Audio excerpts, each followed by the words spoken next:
나 신문에서 많이 접하고 들어보실 수 있는 단어인데요.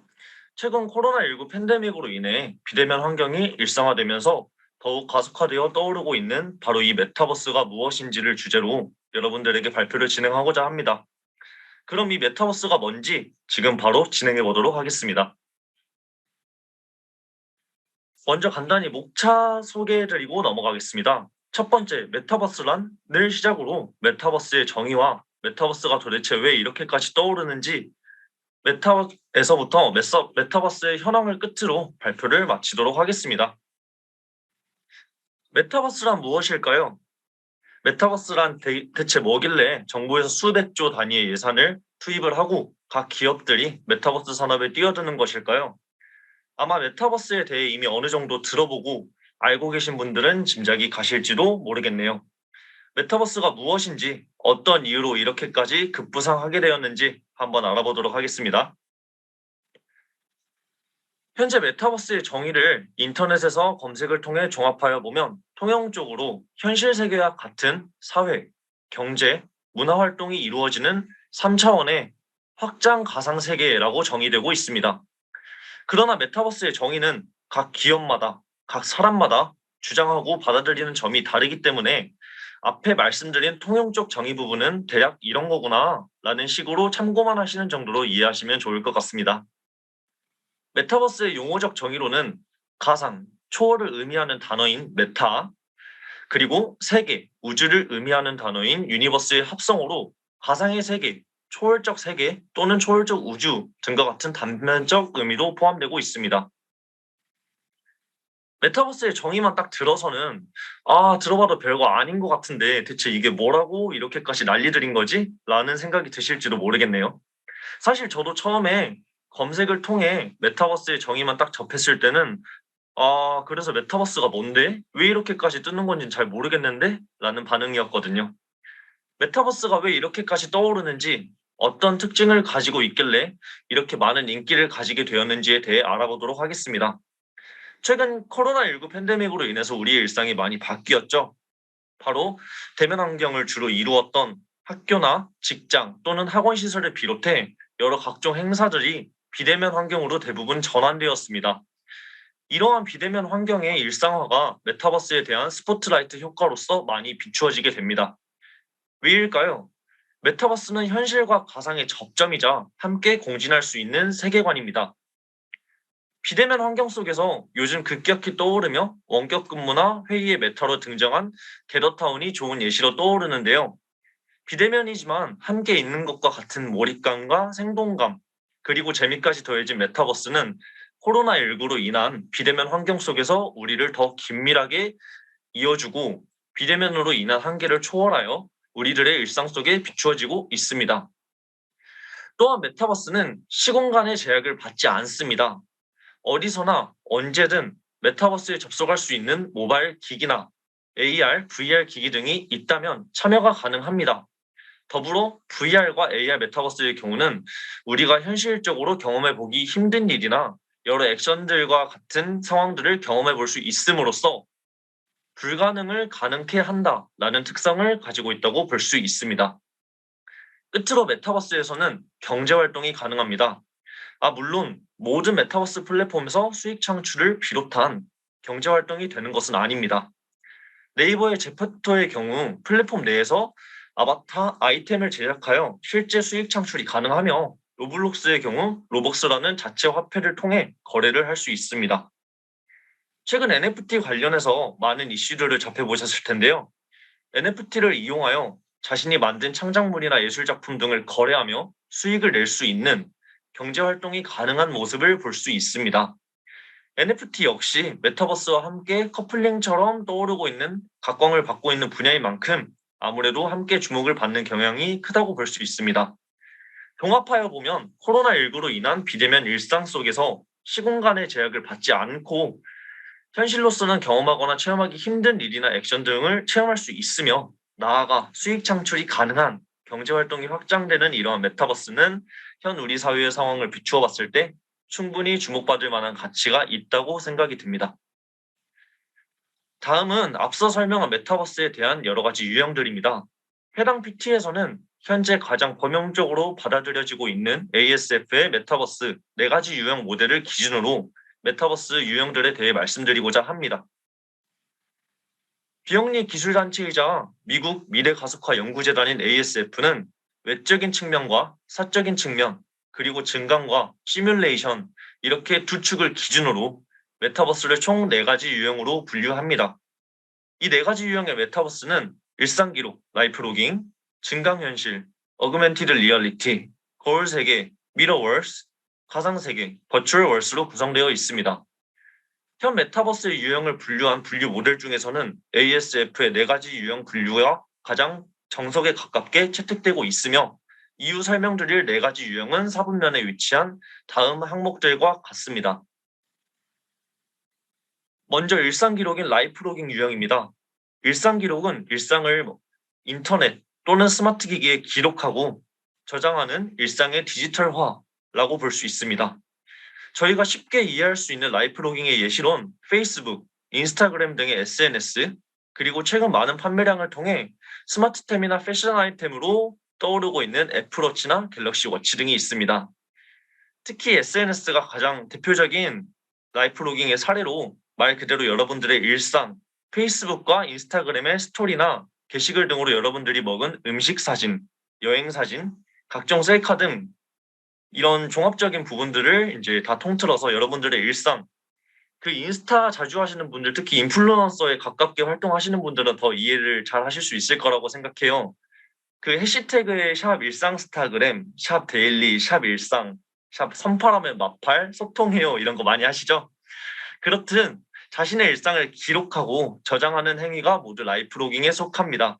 의료 분야에서는 라이프로깅을 통해서 환자의 심박수, 수면 시간, 신체 활동량 등 생체 정보를 진료에 활용한다고 합니다.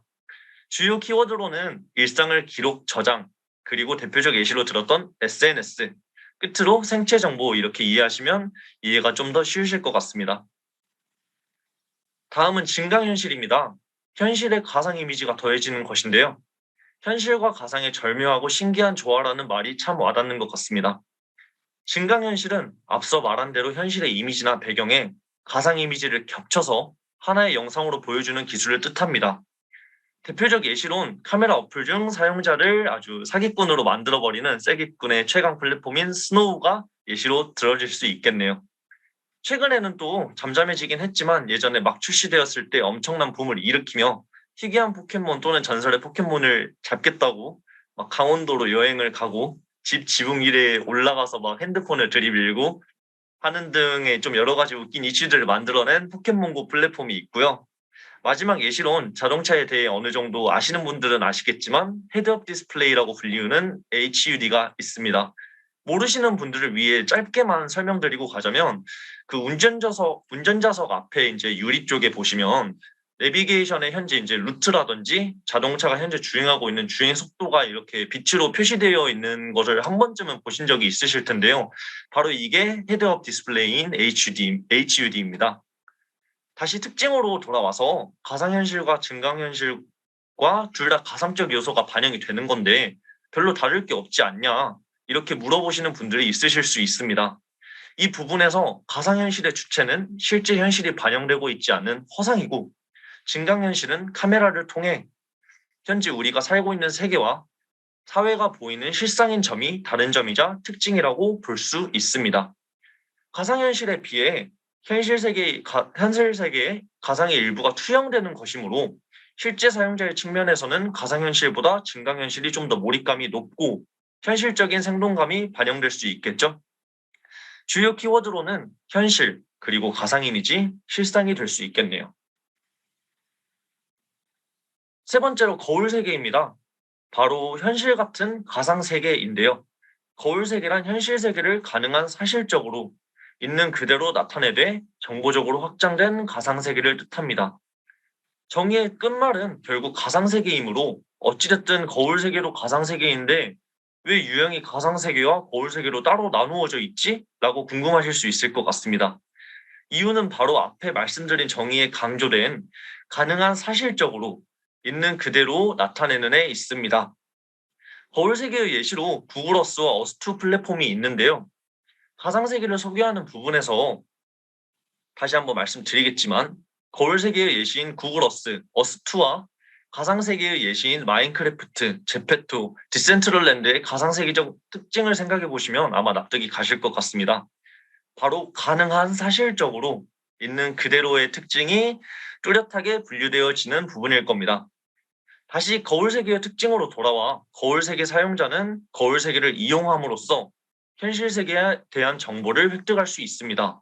어떻게 획득하는 것일까요? 바로 앞에 말씀드린 구글어스나 어스2의 특징처럼 바로 가능한 사실적으로 있는 그대로 나타나기 때문에 직접 사용자가 그곳에 가보지 않아도 저희가 아프리카나 유럽에 여행을 가보지 않아도 구글어스를 통해 실제 이곳이 어떻게 생겼고 어디에 있는지에 대한 정보를 바로 이제 현실 세계에 대한 정보를 획득하는 면이라고 볼 수 있습니다. 구글어스와 어스2를 제외하고도 거울세계 메타버스는 시뮬레이션 분야, 국방 분야 등에서 훈련이나 교육 목적으로도 다양하게 활용이 되고 있습니다. 이러한 거울세계는 앞으로 기술이 지속되고 발전될수록 현실 세계와 더욱 비슷해질 것으로 전망하고 있습니다. 주요 키워드로는 현실 세계의 정보를 획득, 가능한 사실적으로 표현입니다. 마지막으로 가상세계입니다. 컴퓨터가 만들어낸 인공적 세계이자 가상현실의 바탕이 되는 세계인데요. 가상세계의 예시로는 너무나도 유명한 마인크래프트와 제페토, 디센트럴랜드 등이 있습니다.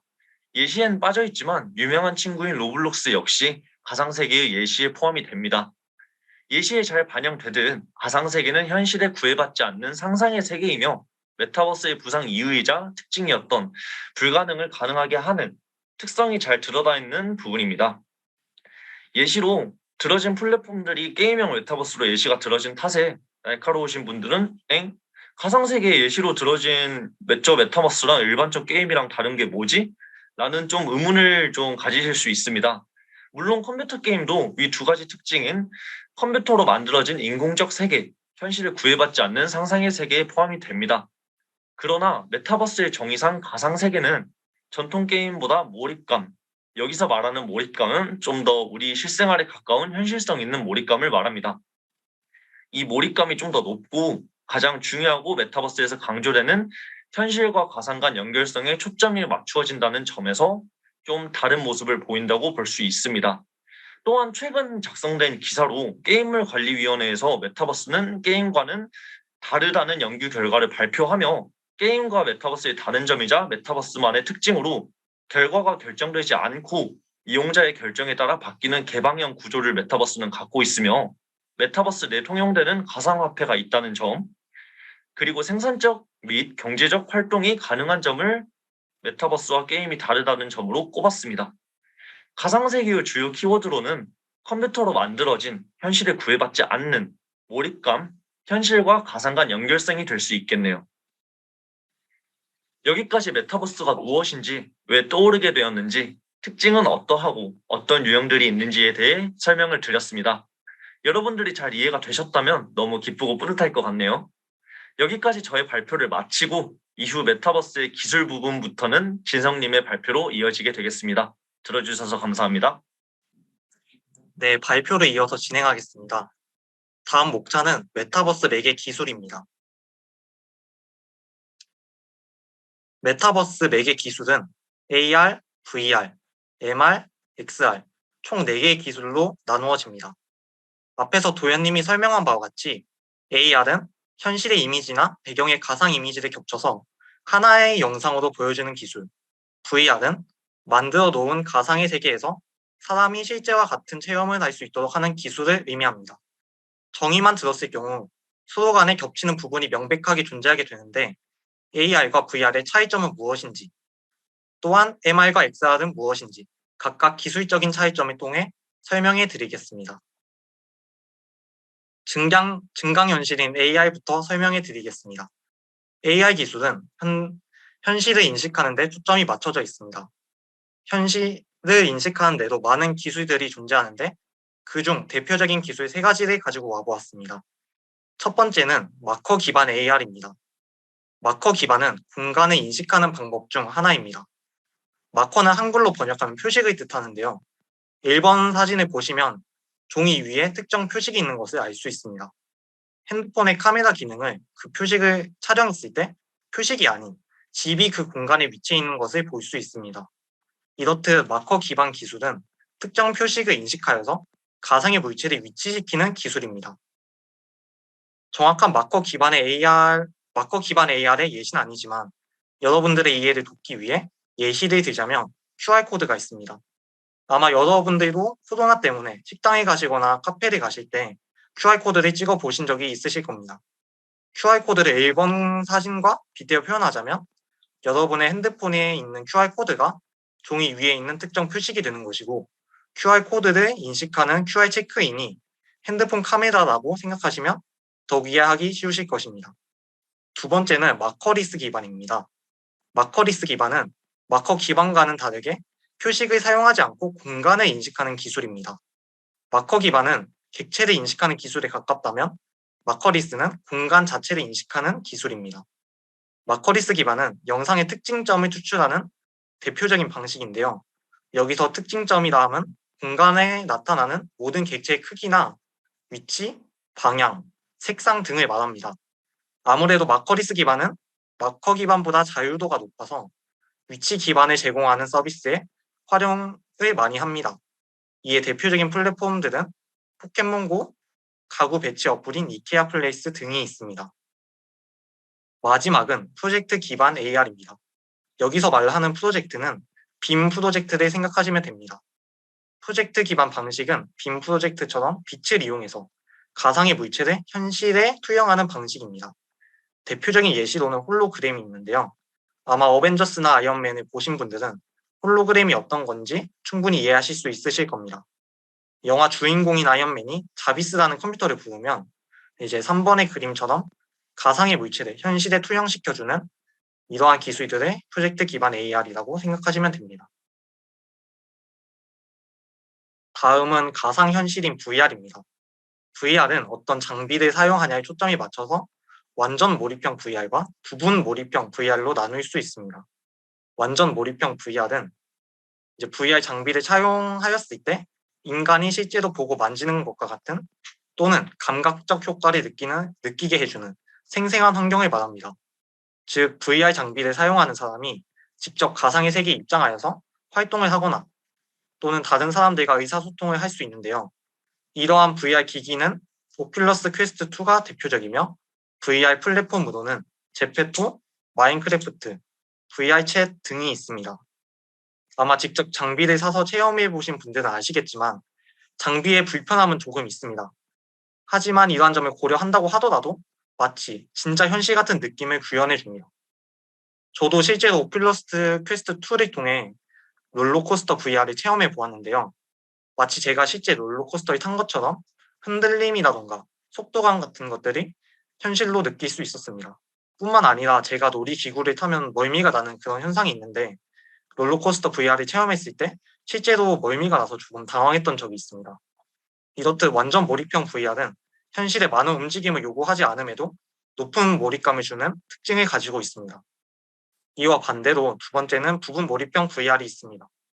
부분 몰입형 VR은 어느 한 분야에 있어서 더욱 큰 몰입감을 주기 위해 VR 기기와 함께 또 다른 장비를 사용합니다.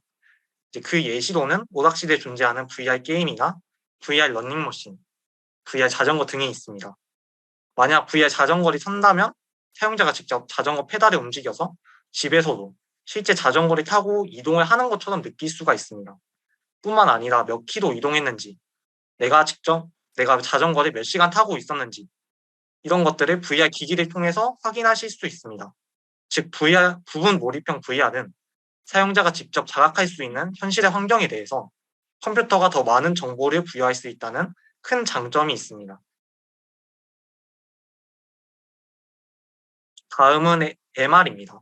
MR은 혼합 현실을 의미하는데요.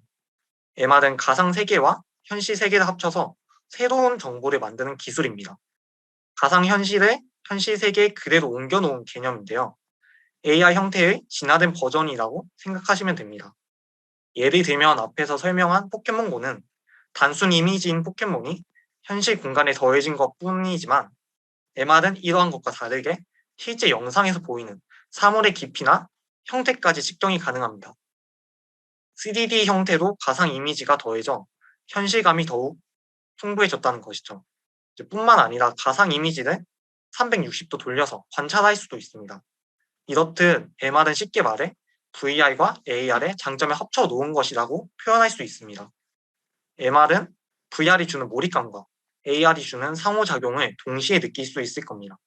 뿐만 아니라 MR은 다양한 콘텐츠를 만들거나 참여할 수도 있습니다. 현실의 일부가 된 가상 이미지를 많은 사람이 동시에 경험하고 체험할 수 있기 때문이죠. 즉, 내가 보고 듣고 느낀 것을 상대방도 똑같이 보고 느낄 수 있다는 것입니다. 이러한 현상은 커뮤니케이션으로도 이어지는데요. MR을 단순 게임으로만 생각하시면 안 됩니다.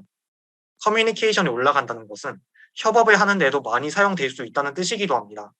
내가 생각하고 만든 3D 물체를 상대방이 다른 공간에서 메타버스를 통해 보고 느낄 수 있으며 멀리서 들려오는 소리 또는 가까이서 들려오는 소리가 조절이 될 것입니다. 이렇듯 옆에 그 사람이 실제로 있는 것처럼 느끼는 것은 자신의 생각을 표현하는데 한층 더 높은 효과를 줄 것입니다. MR은 AR에서 사용되는 홀로그램, VR에서 사용하는 가상의 공간들까지 표현이 가능하기에 AR 기기와 VR 기기는 미래에 MR 기기로 대체가 될 것이라고 예상이 됩니다. 다음은 확장 현실인 XR입니다. 우선적으로 말씀드려야 할 부분은 XR은 메타버스 기술들을 포괄하는 단순 용어입니다. AR, VR, MR 등을 아우르는 용어일 뿐이지 새로운 것을 만들어내는 신기술이 아닙니다. 쉽게 말해서 강아지와 고양이, 이러한 것들을 저희는 동물이라고 포괄하여 말하는 것처럼 XR 또한 메타버스 기술들을 포괄하는 단어일 뿐 그 이상 그 이하도 아니라는 것입니다. 지금까지 제가 메타버스 기술들에 대해서 설명해 드렸는데요.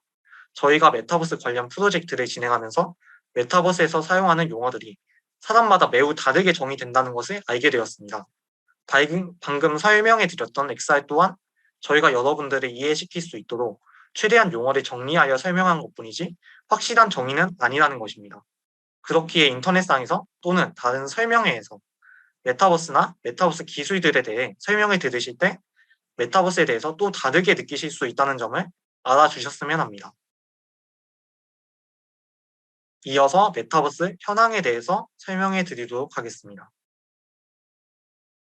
메타버스는 현재 가장 각광받고 있는 산업 중 하나임은 분명합니다. 그 이유로는 산업 발전을 위해서 메타버스 관련 정책들이 발표되고 있는데요. 그중 현재 국내에서 메타버스 관련 중 가장 큰 정책 3가지를 가지고 와보았습니다. 앞에서 설명한 바와 같이 메타버스는 교육, 의료, 국방, 금융 등 모든 산업에 적용이 가능하다는 장점이 있습니다. 이러한 장점을 정부에서는 인지하고 한국판 유립 2.0을 시작으로 가상융합 경제 발전 전략, 민간 협력체계 출범으로까지 이어지고 있는데요. 한국판 유립 2.0 정책을 보면 2025년까지 250조 원의 국가 예산을 메타버스 관련 산업에 투자할 것이라고 밝혔습니다. 이를 토대로 가상융합 경제 발전 전략에서는 메타버스 산업이 촉진될 수 있도록 DNA 융합 기술을 극대화시킬 것이라고 밝혔습니다. 여기서 말하는 DNA는 데이터, 5G를 의미하는 네트워크, AI를 뜻합니다. 즉 메타버스가 발전할 수 있는 인프라를 마련한다는 것이죠. 뿐만 아니라 메타버스 산업을 보다 활성화시키기 위한 목적으로 과학기술정보통신부에서는 메타버스 얼라이언스를 출범하였습니다. 메타버스 얼라이언스는 국가뿐만 아니라 민간 기업들이 메타버스 생태계를 조성하여 거버넌스 체계를 구축할 수 있도록 체계를 마련하였습니다. 이렇듯 국내에서는 메타버스가 미래 기술임을 인정하고 보다 빠르게 메타버스 산업이 발전할 수 있도록 힘을 쓰고 있었습니다. 메타버스 관련 정책은 국내뿐만 아니라 해외 국가에서도 발표한 바 있었습니다. 미국에서는 국방부에서만 주로 사용하던 XR 정책을 민간으로 이전하여 XR 산업의 확장성을 높이는 정책을 발표하였습니다. 또한 EU와 중국에서는 XR의 산업적 가치를 알아보고 다양한 서비스와 접목시킬 준비를 하고 있었습니다. 다양한 국가에서 메타버스 산업을 주의 깊게 지켜보고 메타버스에 관련된 정책들을 준비하고 있었습니다.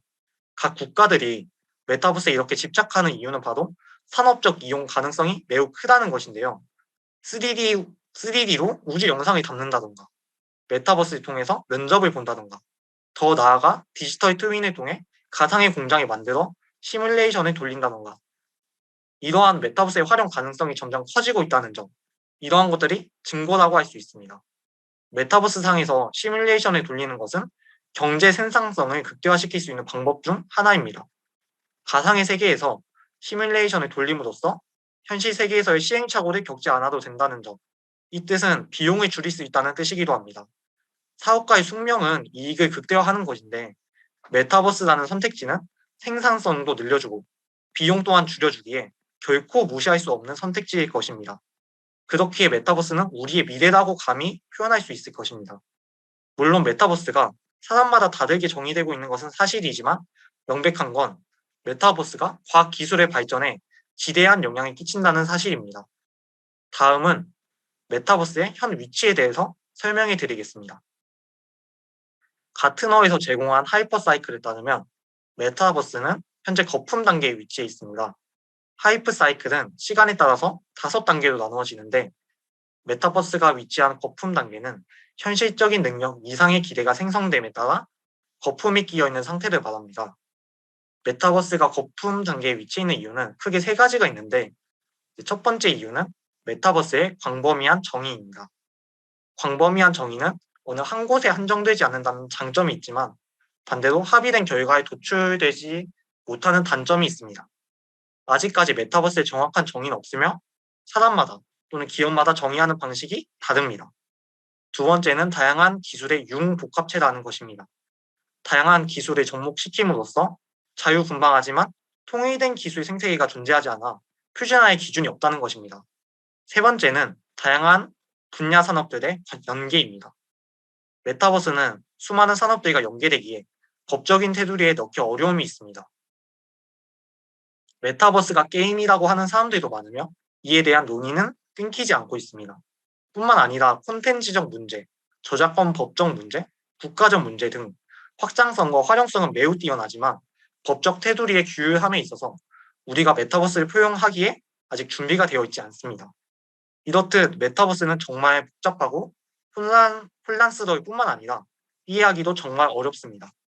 하지만 메타버스 기술들은 현재 사회에서 가장 주목받는 기술임은 분명합니다.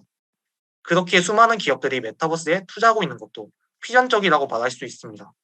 저희가 BOB에서 프로젝트를 진행하면서 여러분들이 최대한 간단하고 이해하기 쉽게 설명할 수 있도록 내용을 간추려 보기도 하고 정리해 보기도 하였지만 메타버스가 모든 산업에 적용될 뿐만 아니라 정의조차도 너무나도 광범위하기에 아마 처음 메타버스를 접해 보시는 분들은 저희 강의를 들으시면서 저희 발표를 들으시면서도 잘 이해되지 않으실 수도 있습니다. 저희도 이러한 점을 인지하고 조금 더 사람들이 메타버스를 어떻게 하면 친숙해질 수 있을까 이렇게 생각을 하다가 메타버스를 사람들이 이해하기 쉽도록 새롭게 정의를 해보았습니다. 뿐만 아니라 계층화를 시켜서 기술적인 부분도 한눈에 이해하실 수 있도록 만들어 보았습니다. 이러한 내용은 다음 세션에서 설명해 드리도록 하겠습니다. 지금까지 발표를 들어주셔서 감사합니다.